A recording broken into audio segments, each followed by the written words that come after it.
Assalamu alaikum wa rahmatullahi wa barakatuh. My name is Umi Wabomba. Very happy to be here today with my lovely sisters in the studio. And we are honored to be talking about the women of paradise, the women of Jannah. And before we get into the discussion in detail, please let's have an introduction of our sisters in the studio. Let's start with my sister on my far right. Assalamu alaikum. My name is Kabale Mohamud. I am very grateful to be on this forum discussing women and women of Jannah specifically. I'm looking forward to learning things here and there. And yeah. Ustada, please. Assalamu alaikum wa rahmatullahi wa barakatuh. My name is Aisha Wangari. Assalamu alaikum, Ramadan Mubarak, Saum Makbul. What an exciting time to be with you. Thank you for choosing to be with us here on Horizon, and looking forward to having a great time learning. Thank you, Ustada. And my sister on the left. Assalamu alaikum. First of all, Ramadan Mubarak and Saum Makbul. It's a very blessed month, and then we're also talking about blessed women, if I'd say that. So alhamdulillah, it's very good to be in company where you learn. At the end of the day, you're encouraged to keep yourself in company of people who you will learn something about the deen from. And alhamdulillah, that's what we're doing here today, learning about Maryam bint Imran, and just get into her story and get a couple of teachings, just not just Maryam, who is she, We're also learning about the difficulties and challenges. So I'm very, very ready to learn about that from all of you, inshallah. Yeah, so alhamdulillah. So I think we'll start the show. And as I mentioned, the four women promised Jannah or paradise are Asiya, the wife of Firaun, then our point of focus today, who is Maryam bint Imran, and also the mother of Issa, alayhi salam.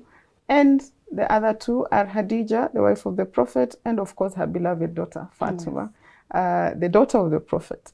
And it's amazing that these four women had prophets in their lives. Yes. Different relationships, but they all had some prophet in their lives. And it's exciting today. So I think let's start with Maryam bint Imran. And for me, it's really exciting talking about Maryam because of her unifying factor. Mm-hmm. She's a woman that is revered in the two world major religions, in Christianity and in Islam. And it's nice to know that actually, unlike some of the misconceptions that, women are not given the right of place in Islam, yes, we want to actually talk about Maryam and say that she is really given one of the best places, not in this dunya, mm-hmm, but in Akhirah. So I think I'll start with Ustada. Tell us a little bit more about Maryam. What are the lessons we can pick from her life? And then the rest of the sisters will chip in. Thank you. When it comes to Maryam, it all starts with the mother. The mother realizes she's pregnant, and what does she do? She goes to Allah, the Creator, the one who has given her that pregnancy, and says, I dedicate what's in my tummy, hoping it was a boy, free for you. Fi batni muharrara. I will let the child that will come out of me free for you, free for your service. Then it was known that the ones who served in the temples or places of worship were boys. So Maryam's mother, Hannah, talks to God and says, whatever will come out of my womb will be dedicated for you, free for you. What happens? She gives birth and she's disappointed. She says, I've given birth to a daughter. And Allah says, Kamsa, I know better than you what you've given birth. But what did this girl end up being? The mother of one of the best prophets ever, Issa. As you said, the unifying factor of, I must say, three religions actually. Yes, yes. So, subhanallah, you might, like many of us, wish for a boy. That's the lessons I learned from Maryam's story. Many of us, and in many cultures, we want a boy. We die for a boy, and as if a boy validates you as a woman is more. No, here we learn, no. Wherever Allah gives you, whatever Allah gives you, whether a boy or a girl, He has planned for it. You don't know. Just accept it, make the best of it, and love them unconditionally. That's the mother on conception. Then I move fast forward.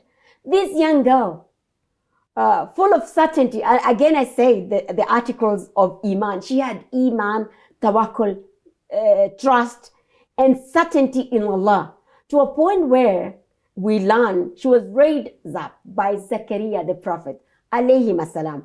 So she's brought up by a prophet, and when she used to be in the mihrab, she used to pray a lot, and Zakaria would come in and find fruits out of season, and he would go and ask her, this young girl, Minaina laki hada, where is this from? Where did you get this? And she said, from my Lord, who provides without measure. That's the certainty. So, and I also feel that whenever I don't feel desperate when I draw from Maryam's story. I always go to and talk to Allah. Ya Allah, you're the Lord of Maryam. You're the same Lord I worship. You're my Lord. You're my provider. As you provided for Maryam, you can also provide it for. You've never changed. So we forget that the same Lord who's always been there. Allah has always been there, providing for Maryam. The miracles done, they continue. So he's still the provider of provision. So, and one thing, and I want to stop at this so we can continue. Yes. Zechariah is a prophet looking at this, amazed by this girl's certainty and tawakkul, trust in God, that she gets season. He didn't provide. She didn't leave the mihrab. She didn't leave the place of worship. Yet she has this out of season fruit. You know what she did? He said, where did he get? He said, I am old and out of season of having children, like beyond. My wife is also out of, season, cannot have children. But after seeing what Allah did for Maryam, Zechariah got the courage to go and pray to Allah. He drew certainty and iman from a young girl. So even today, you cannot think, we young girls, the mother of Issa was a young girl, not even 18. So that's what's so strong for me. Yeah, so Ustad, I think you brought out something. Yes. And for me, the story of Maryam, I've been saying is the story that was breaking barriers. It was the story that was breaking boxes. You know, the way you say, create your own box. Yes. Or think out of the outside of the box. I think the story of Maryam is exactly that. Starting with the mom, Yes. Hannah. Hannah. She thought it would be a boy. Yes. And Allah broke that box. Yes. And said, I know better. Yes, society expected that only boys would serve Allah, as the mom had made the dua. But Allah broke that box and said, I'm giving you a daughter. And see what Allah did with this daughter. And also, I tend to see that the dua, a lesson drawn from this, that our duas are always answered. So even the dua of the grandmom of Issa, alayhi salam, that's Hannah, it was still answered. Yes. This grandson came, she wished for a son, but Allah started with a daughter, but still granted her dua through the grandson. So you see that the lesson is, Allah is always listening to our duas. And what a grandson. Yes. A grandson that she never imagined. So Allah still answered her prayer, her dedication, but not necessarily the way she expected. So he broke that box and created a new box. The story of Maryam and out of season, when the uncle, Zachariah, alayhi salam, much older. I mean, look at us today. Yes. If you have your granddad, that should be like granddad age, with your teenage, either niece or granddaughter. When you walk into the room, because this is a lesson for all of us, even for the men, we're not saying that the stories about women are only for the women. Even the men today, you could notice something in one of your children. It could be your daughter, it could be your granddaughter, it could be your niece. How receptive are you? How humble are you to learn from that small girl? Because look at a prophet who has all the revelations. And yet something that was so dear to him that he had almost given up, he learns from a teenager. So to me, the story of Maryam is a story that just breaks boxes and creates new ones. So let me hear from our sister Kabal. What do you pick from the story of Maryam before we go to the story of Issa, because there's that connection. Thank you so much. I learn a lot, and I'll make comments on the things you've said. First things first, I do also believe that Allah responds to our du'as and prayers at His own time, because He knows best how to go about things. And I really, really agree with you that story of Maryam is a boundary breaking kind of story, and I perceive it in that way. For example, how even Zakaria was receptive enough to be like, you know what, she is actually somebody who likes praying. She is dedicated to, and he creates this mahrab just for her, because maybe at that time other people weren't like that. It wasn't perceived like that. It was done mostly by men. She did that. She owned it. And while she was doing that, she did it modestly. She was always, even the unseasoned, he was shocked because she was in that sanctuary, yet she still got that. So that is beautiful. When Jibril is sent to her, her first thing is protecting her modesty and giving him da'wah to protect his own, lest he puts both of them in issues. And she goes around and she gets pregnant. And as she's walking through this time, we want to like go back in history right now as we are. If one of our sister comes and she's pregnant from nothing, we all know how we will react. What about back then when they had no form of, at least Islam, Sharia, human rights, Sharia to protect them, and they could just kill the girls? Maryam had a tribulation that was beyond, but she walked through it because of trust. And for me, I view that as the most. She didn't, like, even as she was being informed, this is a prophet being born through you, she didn't know the challenges that were gonna come along her way in the future, the challenges she's gonna experience. Yet she was like, you know what, because it's Allah's decree and I love Allah, she goes through it. And down to the moment that she gives birth to Isa alayhi salam, she's still in that situation because Jibril comes. She's busy like, Allah, why are you doing this? Are you forsaking me? And she's asking Allah all these questions. And Jibril comes, she's trust. And Jibril is like, push that date tree. And she's just from giving birth. From the women who've given birth, we know that birth is a very tiring process, but she's able to, you know, just push it. And we know it wouldn't have, but it did because of her trust in Allah. How Allah tells her, go back to the people. And she's like, how? And he's like, because I got it. And she trusts that. And she goes and like, baby, if right now a baby talks like 2-3 ayun uchawi, there is nothing else. That is beyond witchcraft. But she trusted that. And there is nothing I relate more to Maryam than that trust, that I can't see the road, but the steps have to be made. That's one thing that stands out for me. So it's one day at a time? It's one day at a time. The focus is on the bigger goal, even if right now things don't make sense, but Allah that has put me in this situation will see me through it. He knows it. He knows what. He knows I'm going to get. So Sister Nadia, what are your lessons from the story of Maryam? From Maryam's life, I think 4 or 5 lessons, and I think that we've said it through and through. The first one is always about the du'as that you make. Allah may not answer them right now. You know, we go to Allah demanding. We go to asking Allah like we're demanding or we want it right now. But you know, at the end of the day, you realize that Allah's du'as can be answered with time. And with time, Allah will not leave you empty-handed. You know, it's the same case with the Maryam's mom. Her du'a, she made her du'a. Allah did not necessarily answer it immediately. But what Allah did, not just while answering it, is He gave her better than what she hoped for. And that is Isa alayhi salam. The second thing I learned with Maryam is tawakkul. Having trust in Allah, putting your trust in Allah. You know, at the end of the day, you have to realize that I would say I don't even trust myself, you know. But you know who I trust more? I trust Allah more than anyone or anything. And that's very important, to have your trust in Allah. Maryam's mom had trust in Allah. Maryam herself had trust in Allah, knowing that Allah, you know, right now, my village people, they don't see me as a good person. But you know what? I don't know what's going to happen there when I go, but I'm going to trust you and I'm going to go. The other one is Allah is the Lord of all possibilities.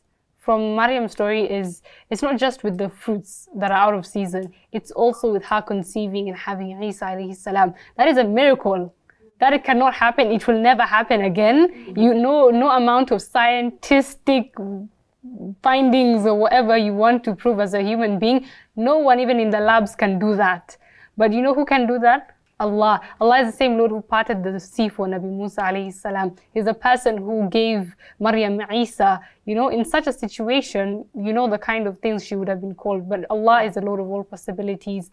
The other thing I learned with Maryam's story for me is not just the way I've mentioned having just had a lot of them that I was pointing out in my brain, but with Maryam, it's also about, you know, it's just knowing that at the end of the day, your piety, your character at the end of the day stands out, you know, because as we've mentioned, these women who are given Jannah, they couldn't just be given Jannah because I just say, oh, you Maryam Nabi Isa's ma, okay, I give you Jannah, right? As we were talking about it previously, it's people like Nabi Lut alayhi salam. The wife was the wife of a prophet, but we all know her destiny, right? So it's not just about having a prophet in your life. You have your character to back it up as well. You have your character to also, you know, tell people that, you know, at the end of the day, I was promised Jannah, but I worked towards it. I worked hard for it. The final thing I think with Maryam is your test. Your blessing can be your test. Because she was blessed with Nabi Isa, but that was also a test for her, you know? And with every test comes, you have Allah's measuring you, you know. So, in current situations, your family is your blessing. It can also be your test, you know. Your wealth is a blessing, can also be your test.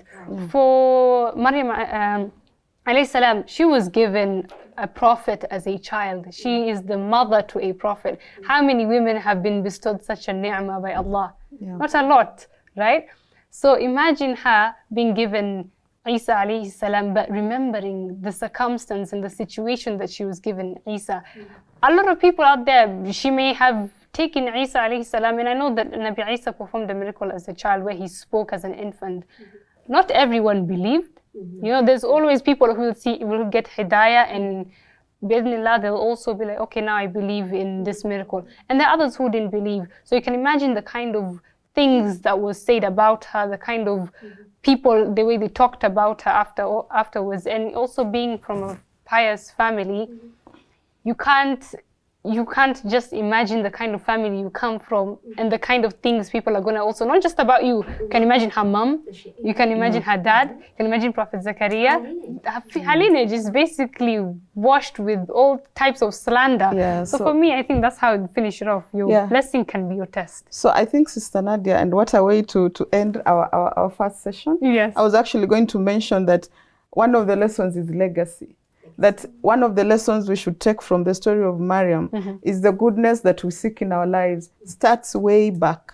So let's be careful of the friends we associate with. Let's be careful with the spouses that we either marry or get married or choose. Because you can see the story of Maryam, the story of Nabi Isa starts way back.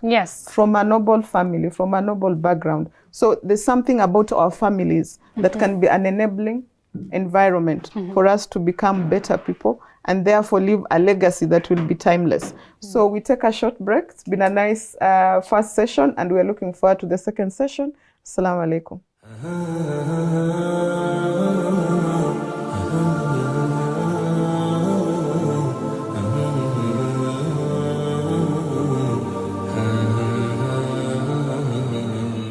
Assalamu alaikum wa rahmatullahi wa barakatuh. Welcome viewers to our second session of this very exciting episode where we are talking about the women of Jannah, the women of paradise, the women promised paradise. And today our focus is Maryam bint Imran, the beloved mother of Issa, our prophet. And we were drawing lessons from her life. Why do we think Allah chose her to be among the 4 women who are promised paradise? And I would like to continue the discussion. Very interesting. Ustada, Aisha, I think we can pick up from where we left. What are some of the lessons? Yes, and I will add on to something she said about Allah being your protector.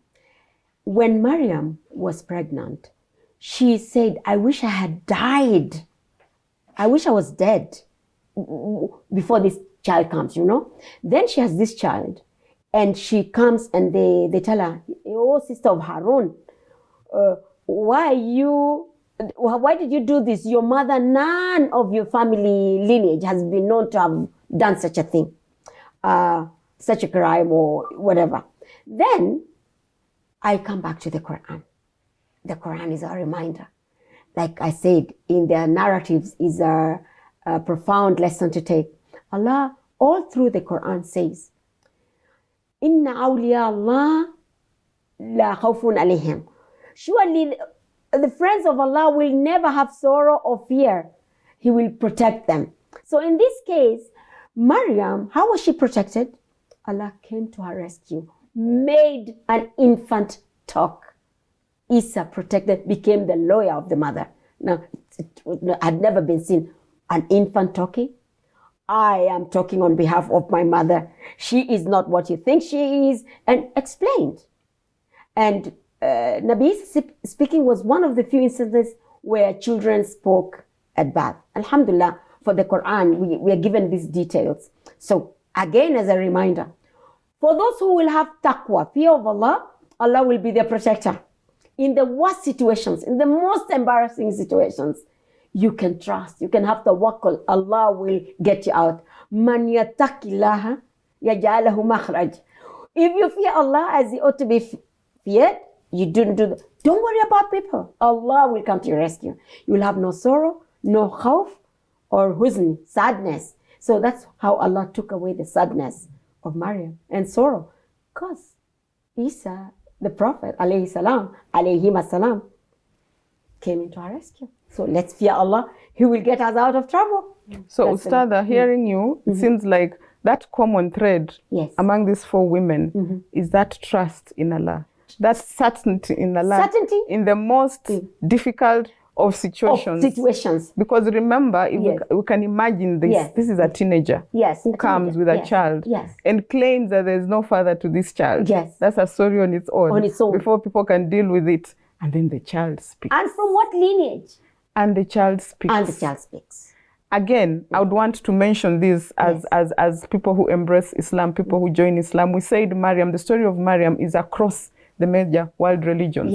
And I would want to, as a lesson, especially for someone who's reverted into Islam in maturity, that miracle of Jesus, alayhi salam, speaking as a child is not documented in the other religions. That miracle is only documented in the Islam. Quran. And what honor did Allah give Maryam? That He chose His own son to defend her. Why? Allah was actually preparing her for this high status that she had already just started. And the human beings were, again, remember we talked about boxes? They're already putting her in this box of adultery, and you can't just come here with a child and claim there was no father to this child. Absolutely. The child speaks. So what honor was that? So I see that thread of certainty in Allah, that however difficult the situation might be, trust Allah and He'll do miracles in ways that you didn't imagine. A child speaking, we can't even imagine it. We read and we are like, wow. But imagine a child speaking today. I think we might all run out and then come back after we've put our emotions together. So my sister Kabal, what lessons as we conclude the show, what reminds you of Maryam and what can you learn from it? And especially in this month of Ramadan, is there anything that was so unique about her that we can pick? As our theme is women of Jannah, I would like to say that very many women right now are striving. Actually, I want to use the example of young women and teenagers, because Maryam kind of represents that bracket the way all these other women represent different brackets. Maryam represents the young women that decide to take upon the responsibilities of the deen, the women that decide to take upon the journey of the deen, the women that decide to take even the burdens of the deen. It might look tough, it might look difficult, but they've taken it upon themselves. Maryam for me is that representation. And the fact that I would like to point out, it came with a lot of anxieties that we cannot even imagine. Like, she had no support. Like, she had the support of Allah and Allah's team, but from the dunya itself, she might not have had that much support. She was already a secluded teenager who liked just chilling, you know, with Allah and Allah's house. So her only friend is Allah. And in a way, for people who are going through mental like anxieties and not generally even the illnesses themselves, just the waswas and the anxiety and the questioning when you're going through struggle, it's good to remember people like Maryam, where you are like, you know what, like I said, one day at a time people. Maryam is a representation of that for me, because she reaches a point, she's like, hey, Allah had trusted until this point, but beyond here, I can't see. And Allah is like, yeah, because it's not your job to see, I'm the all-seeing, and He does His part. And I think that is one of the one of the elements that are really brought up in Maryam's situation, and also the miracles aspect. I once heard that you should not ask Allah for, oh, Allah, give me 100,000 because I want to buy that chair. Now, tell Him, Allah, you know what? I want that chair. I want that. He will provide it specifically and exactly and in His own way. You might think you needed the money because you want to buy this, but just ask Allah specifically and He gives it to you specifically. And Maryam is a very good example, because who would have thought a kid would talk, honestly? Yeah. Who would have thought that? Who would have thought that her waliya defender is a baby? Even her family that might have had shaka will now trust her. Yeah, so thank you, Sister Kabal. I think you put it very ably, especially for our younger generation, the teenagers, that the challenges that we are facing, we have Allah. And you've just reminded me that actually in the story of Maryam, the beginning mentions the mom, but during her struggle, the mom is silent. She might have been there, she might have played a role, but Allah took center stage. So the message you've just said, that it's you and Allah. Don't depend on the rest of the humans around you. Sometimes when the going gets tough, it's just you and Allah, because Allah makes her mom silent so that He speaks and is the central figure in her life to perform those miracles. So just as we wind up, Sister Nadia, any lessons? I think I'll just finish off with something very short. I'll just say, the greater the trial, the greater the reward. And that's something that we've learned with Maryam's story. The greater the trial, the greater the reward. Yes. I think nice way to wrap it up in very few words. I think the story of Maryam is something that, of course, we can't exhaust in one show. But I hope that the few lessons that we've shared with you, especially during this month of Ramadan, you'll pick one and run with it. If it's trust, if it's allowing Allah to be the central figure in your life, if it's the focus on your goal, if it's the grit, even when everyone else is screaming at you and saying you're the worst thing that happened to our family, you stay the course and trust Allah to provide a solution for you. So thank you so much for watching. We look forward to more episodes. Assalamu alaikum wa rahmatullahi wa barakatuh.